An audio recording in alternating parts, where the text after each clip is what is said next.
Early frost, sunshiny skies on Thursday, turning a bit milder in the afternoon. Good Wednesday night, East Tennessee. David Aldridge, Captain Accurate here from the Captain Accurate Weather Command Center, where you can see from the Ultimate Doppler radar presented by Madlock Tire Service and Auto Repair, East Tennessee's #1 tire shop and auto repair since 1953. All is quiet on the radar front, but we have a lot of counties shaded in blue associated with frost advisories. This is issued by the National Weather Service out of Morristown with temperatures as low as 35 degrees tonight. Now, this won't get started, won't really get underway until 3 a.m., but it will last 6 hours till 9 a.m. Thursday, so make sure you cover your potted plants. Make sure they're cared for in the overnight period. Not a whole lot of clouds to see. A mostly sunny day today, no doubt, but we'll continue to watch, I think, a cold night tonight. We're back into the mid-30s, many of us down to about 37 by morning. But the almanac today brought us up to 62 degrees. I was expecting 61. We hit 62. The morning was frosty at 36. The normal low is 43 this time of year. High temperatures hit 59 in Morristown for the second day in a row there. 60 in Wartburg, 59 Crossville, made it up to 61 in Sevierville, Pigeon Forge area. But high temperatures, making it into the mid-60s for Chattanooga, low to mid-60s back toward Jackson, Tennessee, and Memphis hit 64 this afternoon. Let me show you what we're going to find as far as the big picture. More thunderstorms may flare up across parts of southern Louisiana. More snow falling across parts of upstate New York and into northwestern sections of Pennsylvania. But we're going to be more concerned about the temperature than anything else, at least in the short term. Sunny skies Thursday. Showers give way to storms later on Friday, but some of those storms Friday night, very late, will be strong to severe. That has us a bit concerned. I want to talk about the winds too, because as we've seen before, that we can get strong gusty winds even in the absence of these storms. Once the storms get out of here before the sun comes up Saturday, it'll still be gusty in the afternoon, and I can demonstrate that very easily with our future wind gusts. Notice most of these wind gusts are less than 10 miles an hour. Right through tomorrow, this is midday, 4 miles an hour, and that's generous. I think it's light and variable most of tomorrow. By 5 o'clock, no changes for Thursday. Heading into Friday, though, suddenly all the color and the wind gusts over 30, even 40 miles per hour in red starts to advance. This is 8 o'clock in the morning on Friday. Still pretty light for Knoxville. Midday Friday, may not even notice the wind. But if you're off to the west, plateau, you'll feel those winds a little bit sooner. We head into 5 o'clock Friday, up to 14. Okay, it's a little breezy, but nothing to get too excited about. But look at Memphis. Memphis is already 51 miles per hour. Could some of that move here? The answer is yes. By 11 p.m. Friday, we've got severe weather potentially breaking out in Tennessee, Middle Tennessee, central sections of Kentucky, perhaps. They got 58-mile-an-hour gusts in Bowling Green projected here at 11 o'clock Friday evening. And then we got 35 here. Then we go into 2 a.m. Looks like this, 43, 51, 3 a.m. Could have some strong to severe storms rolling into town. And then by the time the sun comes up, it's pretty much on its way out. May get a pullback. Sunrise, 8 a.m., 28. But then it comes back. In the look of the afternoon, look at that, 50 in Bowling Green, 58 in Jackson. Some of the brown areas start to come back, and all of a sudden, look at this, 50 in Knoxville. Well, what time's that? That's 3 o'clock in the afternoon. I thought the sun's out. It will be.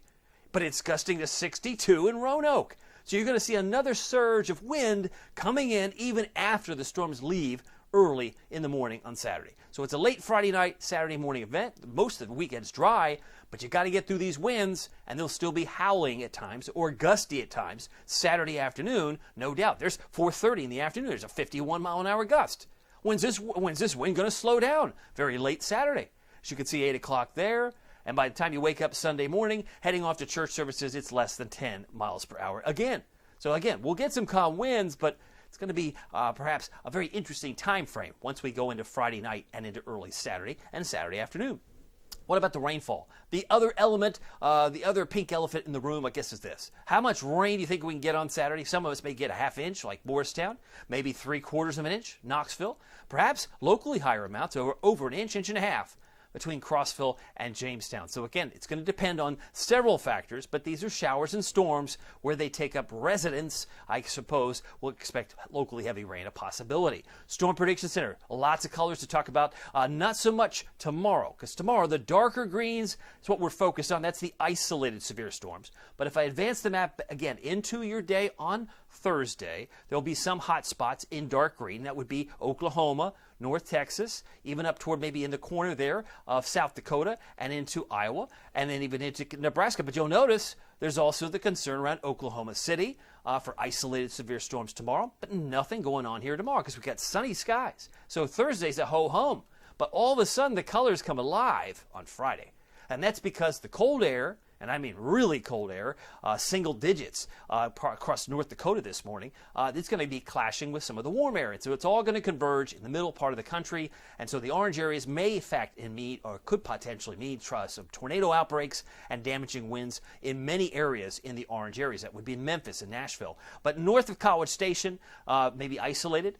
But Little Rock, Jonesboro, St. Louis, these are the hot spots. These are the areas that we'll really need to watch for nasty storms and potentially squall lines and tornadoes in parts of this area. That includes places like Des Moines, Waterloo, Davenport, Columbia, Springfield, and Peoria. Chicagoland, also under scattered severe storms in yellow. That includes Cincinnati, Lexington, Louisville, Bowling Green, Nashville would be somewhat more orange, certainly the west side of Nashville, but Murfreesboro is yellow, so that would suggest scattered severe storms. But this storm system will be weakening when it gets here, but we can't rule out some isolated severe storms in the Knoxville area, and probably a little better chance for scattered severe storms from Wartburg westward. That would include Cookeville, Jamestown, and, well, as Crossville. But the severe risk, again, is something to watch, and we've known before that the Storm Prediction Center can expand those yellow areas, so we'll be watching to see if there's some movement in the data over the next 24 to 36 hours. Futurecast for tonight, though. High pressure is our fair weather friend, but it allows us to drop in temperature,